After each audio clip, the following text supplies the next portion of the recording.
Today's core value is on ethics and transparency, featuring Sterling Master Examiner, Dr. Mary Beth Corris. She is from the Pinellas County Schools and adjunct faculty at University of South Florida. But before I turn it over to Dr. Corris for her 7-minute leadership brief, just want to remind everybody, please submit any questions you may have through chat, and we will source them through chat and host our Q&A after Mary Beth's briefing. So at this time, let's go ahead and start off. I'd like to introduce Dr. Mary Beth Corris. Well, thank you, Laura, and welcome everyone. As Laura said, today our core value discussion will be on ethics and transparency, and that's a more recently added core value to the interrelated core values and concepts. Ethics and transparency is well positioned on this graphic between leadership and operations, as it challenges and highly influences both, from the governing board in leadership to the workforce completing their daily processes and operations. The framework of the criteria are built on the core values. They're carried out through the processes and reflected in the outcome results. In other words, or in this visual, the criteria are living in the waters of the core values. For example, in leadership, there are 11 questions total in this category, and 6 of those 11 questions reflect leadership ethics, and we have them listed here in blue. Questions in workforce ask how organizations recruit, hire, place, and retain workforce members to ensure they represent the culture of the organization, and how they foster open communication, how learning and development support ethical business practices. We all have our own understanding of what is ethical and what is transparent. According to Merriam-Webster, ethics is a discipline of dealing with the good and the bad, and also it's a set of moral principles. What is transparency? It's readily understood, it's frank, it's free from pretense or deceit.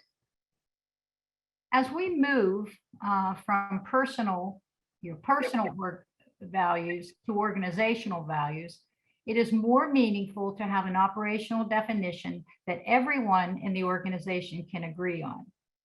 This may necessitate training. And here are some definitions by award-winning organizations that capture the core values of ethics and transparency, as well as some other interrelated or overlapping concepts. So we all come with personal values. Your personal value might be honesty. The organizational value acts and speaks with integrity in every action. And that links to ethics and transparency and management by fact, the Sterling core values. Personal value could be integrity, being safe, having integrity, valuing people, working as a team, supporting our communities, and having fun. That's from MESA. And that links exactly to ethics and transparency, as well as overlapping into visionary leadership. Personal value of respect, make mom proud. That's a campaign monitor, and that reflects ethics as well as valuing people. Areas of concern may arise when personal values conflict with the organizational values, and they may not transfer through the dotted orange line.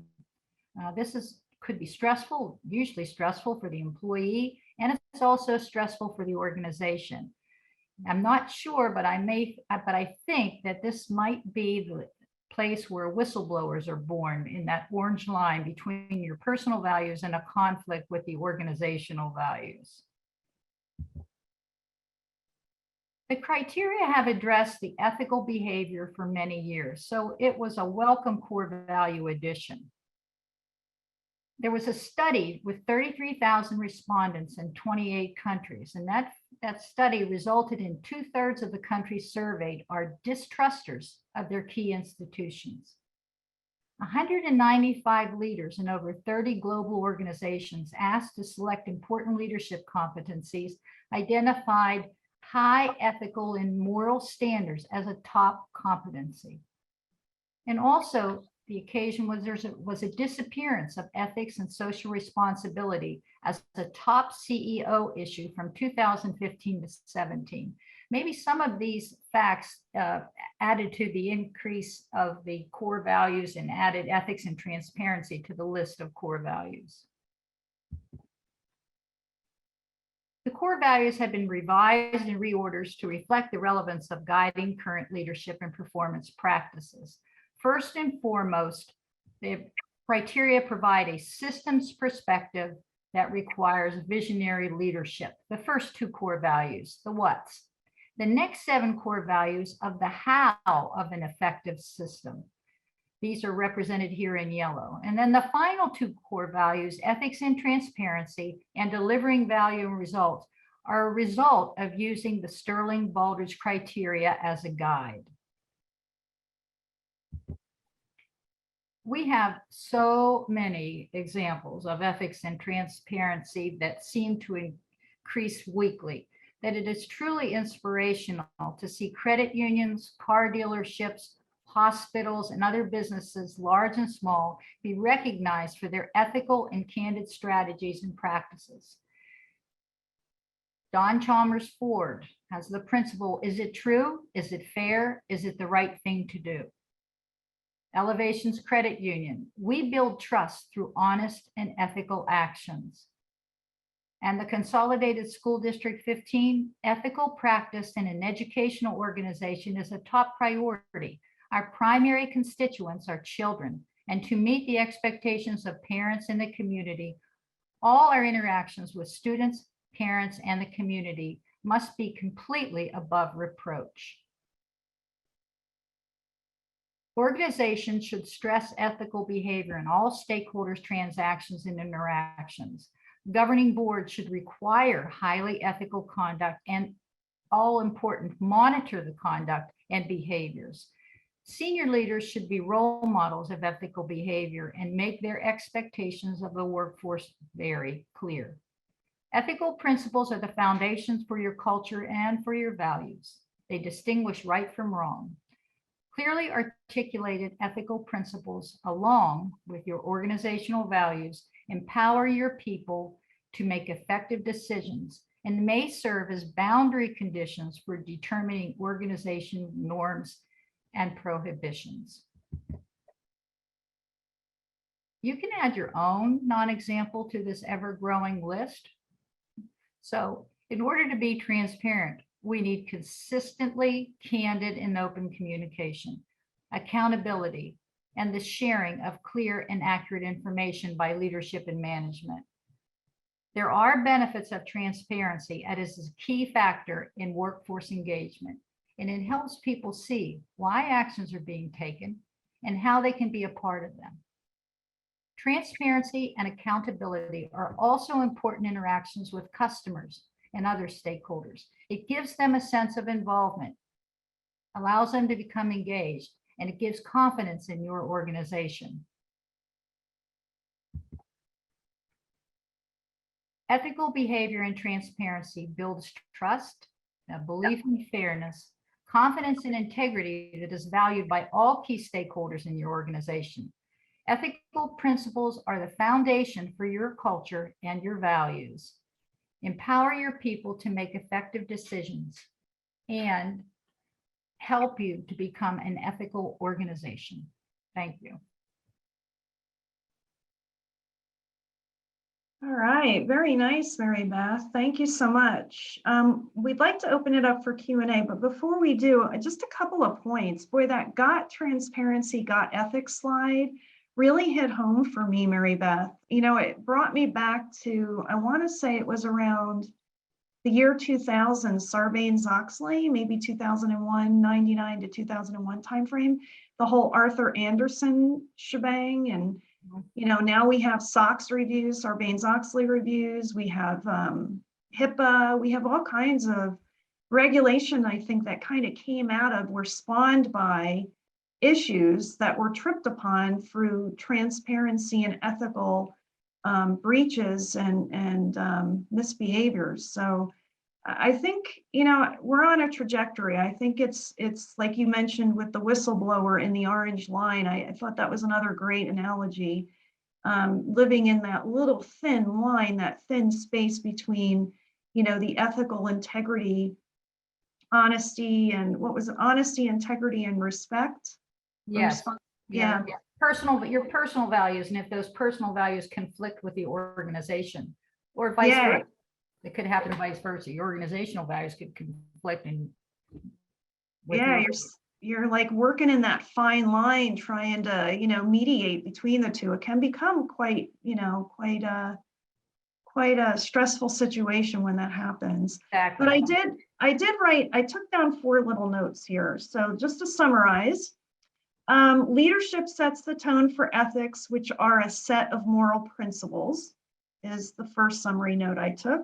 Okay. Cultural transparency pertains to a level of frankness, freedom from pretense and deceit. Personal values aligned to ethics. They include the honesty, integrity, and respect. And again, that whistleblower thing really got me thinking. And then leaders need to role model ethics, transparency, and accountability. Is that a good summary? Yeah, I like that summary. Good. Okay. Perfect. Actually, use exemplary behavior to drive cultural shifts. And ethical principles are the foundation for culture and values. Those were a couple other things I jotted down. Good. Okay, so we'll share those in the summary and on the website with the others. Okay. Opening it up for Q&A. Let me check the chat. I do have one question though that was presented earlier. How do I leverage systems perspective to drive ethical performance and create transparency? Do you have an answer to that one? Well, that's a good question, because the core values begin with the systems perspective. That's number one. So first, having the same personal value by leaders and employees is key. That's a system. A systems perspective begins with top leadership having a strategy that sets a culture for success. Top leaders manage all the components of the organization to achieve the mission in an aligned and integrated fashion that benefits all involved and leads to expected outcomes.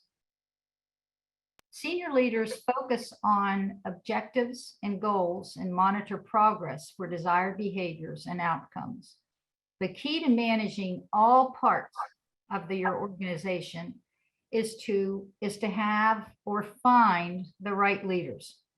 If you remember from Jim Collins' book, Good to Great, and it is about leadership. It's all about leadership. So finding the right leaders, and it's about getting the right people on the bus and the right values and the right behaviors on those people, for those people that are on the bus. So having that same personal value by leaders and employees is key, especially for your whole entire system and your organization to operate as one with visionary leadership. Gotcha. Good one. We did get one in chat. What is the one key value that you have held strong throughout your career that you thought helped you in your career? I actually think ethical behavior in all interactions, realizing that it is about the organization that I work for, and making sure that my personal values supported the entire organization in what they were trying to do. And I think that keeps you out of being vested in your own personal success, although that's you want to be personally successful, but you don't want that to interfere in any way with your organization's success. So you're always in support. In my case, it was a school district, always in support for what the school district was doing, whether it was the quality movement in our district, and making sure that each student had a successful education. So I'd say my personal one is always to uphold ethical behavior. Gotcha. All right. Well, we did have one more come through chat and we're 1 minute over. I'm going to go ahead and take another minute to answer this one. Maybe we can just be brief and then we'll wrap it up. How do organizations best manage cognitive dissonance that could allow team members to find a reason to violate core values? So if I could rephrase it, I know that was a mouthful. Yeah. Thanks. Yeah, because I had to read it a couple times. So how do organizations best manage people who are thinking about things differently, right? Which in their thinking about things differently, support people in making decisions or concluding things that could potentially violate alliance to core values. So how do you prevent? Well, I think hiring right is important. I mean, there are plenty of organizations out there that hire according to their value system. And so that idea of getting the right people on the bus also is getting the right people with the right value system that you need for your workforce. I think there's a couple of great examples out there. For example, Don Chalmers Ford that I talked about before, they have a system where they hire right. And in orientation, they introduce a how I connect sheet. In other words, what I can do to support the organization and what we can do to support the organization. They then laminate this sheet and give it to the employees and review it annually. They continue to provide support and orientation, resources and handbooks, and continue to support their employees along the line to understand what their value system is. For instance, they have the honest principle that we spoke about before. Is it true? Is it fair? Is it the right thing to do? And then they give the employees a card that has that principle on it so that they can keep it in their pocket, so it reminds them of what their organization is all about. So I think it's important to hire right. I think it's important to monitor behaviors and providing the right feedback for employees on improvement. And if there's a significant conflict between your personal value system and the organization's value system, and it's causing anxiety, it's probably a time to investigate other employment opportunities. Yeah, I think what you talked about too, those are all great points, those 3 points you enumerated, but also the transparency part of it all, right? Keeping that open dialogue going and being very transparent in what we're doing. I think the candid part is important. So you're not delivering any misinformation, so that you're not misleading in statements or in manipulated media. I do think just being open and honest and being able to directly communicate in ways that are easily understood by your employees and the public. Yeah, very good. Well, thank you so much, Dr. Corus. I appreciate it. We learned a little bit more about ethics and transparency today.